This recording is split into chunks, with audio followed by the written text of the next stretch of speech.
राखी जी, सावन का महीना है और भगवान शिव का महीना है। जी, भगवान शिव और कावड़िए, कावड़ियों में मुझे शिव नजर आते हैं इन दिनों। बिल्कुल। कावड़ियों के लिए ये महीना कैसे जाने वाला आपके सामने एक पानी का ग्लास रखा है। इस पूरे पॉडकास्ट में अगर मैं आपसे कहूँ ये पानी का ग्लास हाथ में इस तरह से पकड़कर आप मेरे साथ पॉडकास्ट करें तो आप नहीं कर पाएंगे। हालांकि पॉडकास्ट सिर्फ 1 घंटे का है।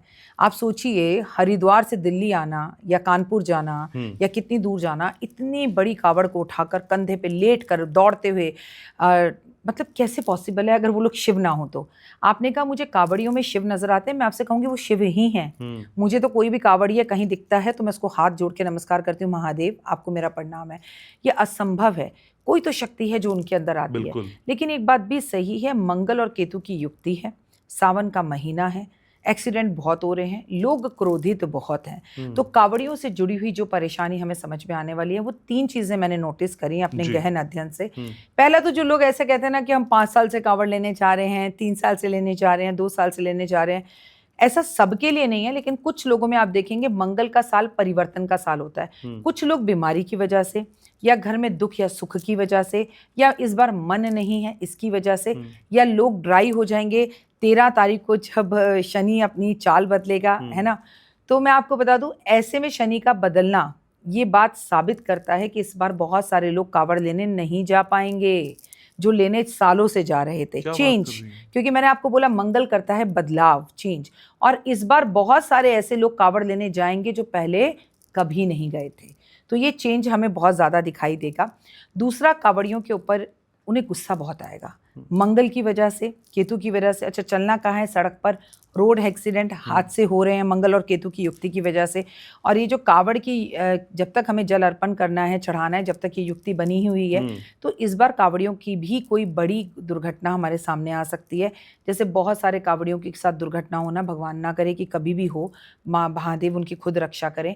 लेकिन आपने देखा है धर्म धीरे धीरे, जैसे केदारनाथ में हो रहा है या हुआ, या जहाँ पर भी लोग जा रहे हैं आप देख रहे हैं वहां पर ये हादसे हो रहे हैं। देखिए, कलयुग को चरम सीमा पर लाना है, तभी कलयुग का अंत होगा, तभी भगवान का अवतार होगा।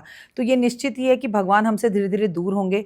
लोग डर के अभी फ्लाइट क्रैश होने के बाद अपनी यात्राएं जो है वो कैंसिल कर रहे हैं। कितने लोग हैं जो केदारनाथ जाने वाले थे, उनमें से मैं भी एक थी कि मैं नहीं गई, या मैंने उसे अभी थोड़ी देर के लिए थामा है, रोका है। तो ऐसे बहुत सारे लोग रुक रहे हैं। तो इस बार कावड़ियों से जुड़ी मेरी सबसे बड़ी भविष्यवाणी है, एक तो कावड़ियों को जरूरत से ज्यादा का गुस्सा आना। इस बार जो बहुत लोग कावड़ लेने जाते थे इस बार नहीं जा पाएंगे, जो नहीं जाते थे वो जा पाएंगे। ये सब पर एप्लीकेबल नहीं है, पर ज्यादातर लोगों के साथ ऐसा होगा। और एक, कावड़ियों का बड़ा एक्सीडेंट होना। तो इसलिए अगर आपके घर वाले, आपके बच्चे कावड़ लेने जा रहे हैं तो जो कावड़ के रूल्स हैं, आपको पता है ना रूल्स होते हैं कि आपके घर में भी कोई लहसुन प्याज नहीं खा सकता, आपके घर में छौंक नहीं होता, आपके घर में ब्रह्मचर्य का पालन होता है। ये नहीं कि आप कावड़ लेने गए आपके घर वाले नॉनवेज खा रहे हैं। तो ये सब चीजों का ध्यान रखिए और बिल्कुल नियम के साथ चीजों को करिए, क्योंकि मंगल और केतु जो है ना वो इंसाफ करने आए हुए हैं, वो कष्ट देने आए हुए हैं। वो ये कहते हैं कि भैया सुधर के रहो, नहीं सुधरोगे तो हम सुधारेंगे। लेकिन राखी जी, मन में सवाल ये आता है, जब इतनी बड़ी बड़ी बातें होती हैं, भाई एस्ट्रोलॉजी विज्ञान है या हमारे विश्वास की बात है? मैं विश्वास करूं तो मुझ पर असर करेगा, नहीं तो मैं नहीं करेगा। अगर ऐसा होता तो कोविड जब आया, गुरु और शनि की वजह से जो इतनी कोविड में मृत्यु हुई, तो फिर जो विश्वास नहीं करता वो नहीं मरता, वो जिंदा रह लेता। बल्कि देखने में तो यह है कि जो पूजा पाठ ज्यादा करते हैं कष्ट तो उन्हें ही ज्यादा आता है, लोग तो उन्हीं के पीछे ज्यादा पड़ते हैं, तकलीफ में तो वही आते हैं। ऐसा क्यों? फिर लोग ये भी कहते हैं कि भैया आप भगवान हो। जितने एस्ट्रोलॉजर हैं उनके पास लोग रोते हुए आते हैं, तकलीफ में आते हैं, दुख में आते हैं, और आप सोचिए क्या उन पे इम्पैक्ट नहीं होता होगा? आपके सामने 24 आवर्स में से 20 आवर्स कोई व्यक्ति रोता ही रहे, राइट, और रोता रहे रोता रहे रोता रहे, तो उसका इफेक्ट आप पे नहीं होगा, क्योंकि आप हर टाइम तो सिर्फ दुखी सुन रहे हो। तो ऐसा बिल्कुल नहीं है, आप मानो या ना मानो। पहली बात तो एस्ट्रोलॉजी और आसमान पे बैठे हुए वो ग्रह आप पर असर करते हैं नहीं करते, तो आपने खुद देखा है। आप मुझे बताइए, विराट कोहली अभी तक क्यों नहीं जीते? 9 नंबर पर आने पे ही क्यों जीते? उनकी जर्सी का नंबर ही 9 क्यों था? उस दिन 18 ही क्यों था? और उस दिन वो 18वां ही मैच क्यों था? तो फिर अगर लोग नहीं मानते, और अब तो लोग मानने लगे, लोग खुद कहते हैं कि एस्ट्रोलॉजी कुछ होती है, अब समझ में आती है, क्योंकि लोग खुलकर बोल रहे हैं हम एस्ट्रोलॉजर हैं, भगवान नहीं है। अगर मैं आपसे यहाँ बैठ के 4 चीजें कहूंगी तो उसमें से 3 सही होंगी, गलत भी हो सकती है। ऐसा बिल्कुल नहीं है कि चारों की चारों ही सही हो। आपकी तो 3:45 ठीक हो जाती है। मेरी नहीं, माता रानी की मेरी कोई औकात नहीं है। मैं तो अभी एस्ट्रोलॉजी का मतलब समझिए कुछ भी नहीं जानती हूँ, सीख रही हूँ। मैं कभी भी अहम और वहम नहीं करती। तो ये कहना, पहली बात, आपका पहले सवाल का जवाब, क्या एस्ट्रोलॉजी साइंस है? हाँ। क्या एस्ट्रोलॉजी विश्वास है? हाँ। विश्वास उनके लिए अगर करोगे तो मानो और करो। मतलब आपका अगर मंगल खराब है, एक्सीडेंट हो सकता है। अगर मैं आपको एक छोटा सा उपाय बताती हाँ हूँ प्लीज। कि आपको कानपुर जाना है और आपका मंगल खराब है या आप मांगलिक हो या आपके एक्सीडेंट होने के योग हैं आपकी कुंडली में, और मैं आपको इतना कहती हूँ कि हनुमान मंदिर में जाओ, थोड़ी देर वहाँ बैठो, भगवान का सानिध्य लो, राम राम उनको करो और कहो वो हनुमान जी मेरे काज सवार हो, तो फिर ये विश्वास है, आप जाइए, आपका एक्सीडेंट नहीं होगा। लेकिन हालिया मैं गया कश्मीर के दौरे पे और आपकी इतनी सारी भविष्यवाणियां मेरे इर्द गिर्द थी। अब यकीन मानिएगा मैंने सैकड़ों फ्लाइट्स में आज तक ट्रैवल किया, लेकिन कश्मीर की फ्लाइट जब जैसे ही टेक ऑफ होने वाली थी, मेरी दिल की धड़कनें तेज हुई और उस पर आपका मैसेज आना, कैसे हो तुम। वो अजीब सा संयोग था। मैं पॉडकास्ट में कह रहा हूँ, वो मतलब मैं समझ नहीं पा रहा था और मुझे आपके उस मैसेज से लगा कि हाँ, आपको मेरी फिक्र हो रही है। ये फिक्र क्यों होने लगी अचानक से हम सबको इतनी?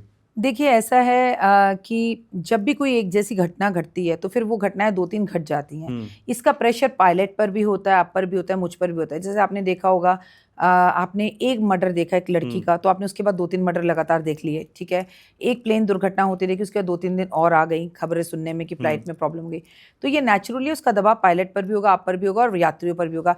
इतनी सारी नेगेटिव एनर्जीज जब एक साथ प्लेन में बैठकर ये सोच रही हैं कि हे भगवान ये क्रैश ना हो जाए, सोच तो रहे हो ना, हाँ। यूनिवर्स को वो मैसेज तो दे ही रहे हो ना, डर तो सभी रहे हैं ना, सभी। तो फिर वो चीजें डगमगा जाती हैं, भले वो फिर संभल जाए, ठीक है। ऐसे ऐसे हुआ, फिर ऐसे हो गया, तो वो कहीं ना कहीं आप पे असर कर रहा था। और देखिए मैं खुद ऐसा चाहती थी कि आप बिल्कुल कश्मीर ना जाएं, और मैं लोगों को भी मना कर रही हूँ। हालांकि मैं खुद गई तो मेरा एक्सीडेंट हो गया, लेकिन मेरा बाल भी बांका नहीं हुआ और ना ही मेरी गाड़ी का भी बाल बांका हुआ। गाड़ी जरूर एक साइड से खत्म हो गई, लेकिन गाड़ियां तो 100 आ जाएंगी। आप सही हो तो इसका मतलब ये एक्सीडेंट नहीं है, मतलब आप बच गए हो।